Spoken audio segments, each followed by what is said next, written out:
بسم اللہ الرحمن الرحیم۔ عراق میں ایک بزرگ منصور عمار رہتے تھے۔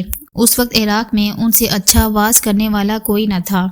ایک روز کی بات ہے کہ ایک امیر نوجوان نے اپنے گھر میں گانے بجانے کی محفل جمع رکھی تھی۔ اس نوجوان نے اپنے غلام کو 4 درہم دیے کہ جاؤ بازار سے مٹھائی خرید لاؤ۔ غلام درہم لے کر بازار کی طرف چلا تو راستے میں ایک جگہ دیکھا کہ حضرت منصور عمار رحمۃ اللہ واز کہہ رہے ہیں۔ غلام نے سوچا کہ تھوڑی دیر حضرت منصور کا واز سن لوں، پھر مٹھائی خریدوں گا۔ یہ سوچ کر وہ مجلس میں آ بیٹھا۔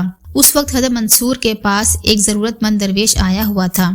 انہوں نے لوگوں سے کہا کہ اس مجلس میں سے کون ایسا شخص ہے جو 4 درہم دے کر اس درویش کی ضرورت پوری کرے، اس کے بدلے میں اس کے لیے 4 دعائیں کروں گا۔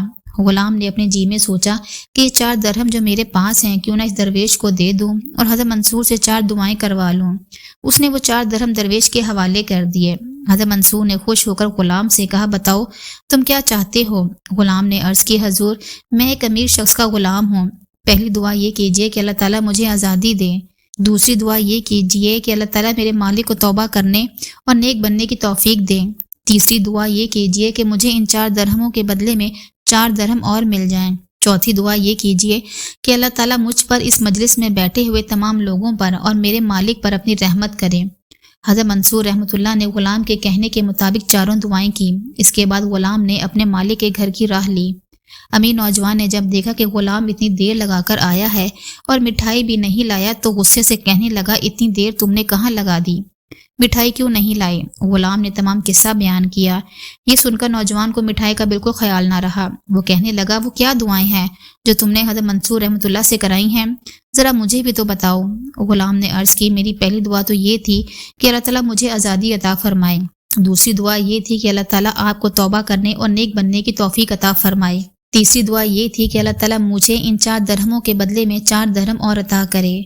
چوتھی دعا یہ تھی کہ اللہ تعالیٰ مجھ پر حضرت منصور کی مجلس میں بیٹھنے والے تمام لوگوں پر اور آپ پر اپنی رحمت نازل کرے۔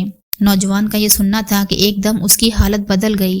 وہ کہنے لگا تمہاری پہلی دعا تو قبول ہوئی، میں خدا کو گواہ بنا کر کہتا ہوں کہ میں نے آج سے تمہیں آزاد کیا۔ تمہاری دوسری دعا بھی قبول ہو گئی، میں گناہوں سے توبہ کرتا ہوں اور عہد کرتا ہوں کہ کسی برے کام کے نزدیک بھی نہ جاؤں گا۔ تمہاری تیسری دعا بھی قبول ہو گئی، یہ لو میں تمہیں 4 کی بجائے 400 درہم دیتا ہوں۔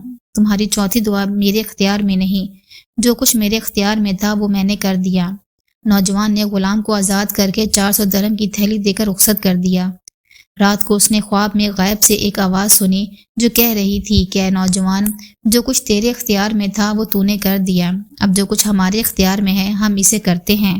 ہم تجھ پر، تیرے غلام پر، منصور عمار پر اور اس کی مجلس میں بیٹھنے والے تمام لوگوں پر رحمت نازل کرتے ہیں۔ سبحان اللہ۔ تو جی ناظرین، اس واقعے سے ہمیں یہ سبق ملتا ہے کہ اگر آپ اللہ کے بندوں کے لیے آسانی پیدا کریں گے اور ان پر رحم کریں گے تو اللہ آپ کے لیے آسانی پیدا کرے گا اور آپ پر رحم فرمائے گا۔ جیسا کہ اللہ قرآن پاک میں ارشاد فرماتے ہیں اور لوگوں پر ایسے ہی احسان کرو جیسے اللہ نے تم پر احسان کیا ہے۔ نبی پاک صلی اللہ علیہ وآلہ وسلم نے ارشاد فرمایا کہ تم زمین والوں پر رحم کرو، آسمان والا تم پر رحم کرے گا۔ تو جی ناظرین، امید کرتی ہوں آپ کو ویڈیو اچھی لگے گی۔ اس طرح کی مزید ویڈیوز کے لیے آپ میرے چینل کو سبسکرائب کریں اور سب لوگ ایک مرتبہ درود پاک پڑھ لیں۔ اللہم صلی علی محمد وعلی آل محمد۔